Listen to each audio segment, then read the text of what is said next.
శ్రీ సద్గురు పరమాత్మనే నమః. శ్రీ స్వామి అచలానంద గురుభ్యో నమః.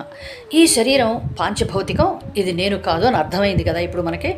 మరి నేను కానీ ఈ శరీరం మీద, ఈ శరీర బంధాల మీద అమితమైన వ్యామోహం ఎందుకు? శరీరమాద్యం ఖలు ధర్మ సాధనం. ఈ ధర్మ సాధనానికి శరీరాన్ని మనం వాడుకోవాలి. అంటే ఈ కర్మఫలాలు అనుభవించడానికి వచ్చాం కాబట్టి ఈ శరీరాన్ని ఈ జీవిత ప్రయాణానికి వాడుకోవాలి. కానీ ఎలా వాడాలి? ఒక కారుని మనం ప్రయాణానికి ఎలా వాడుకుంటామో అలాగే వాడుకోవాలి.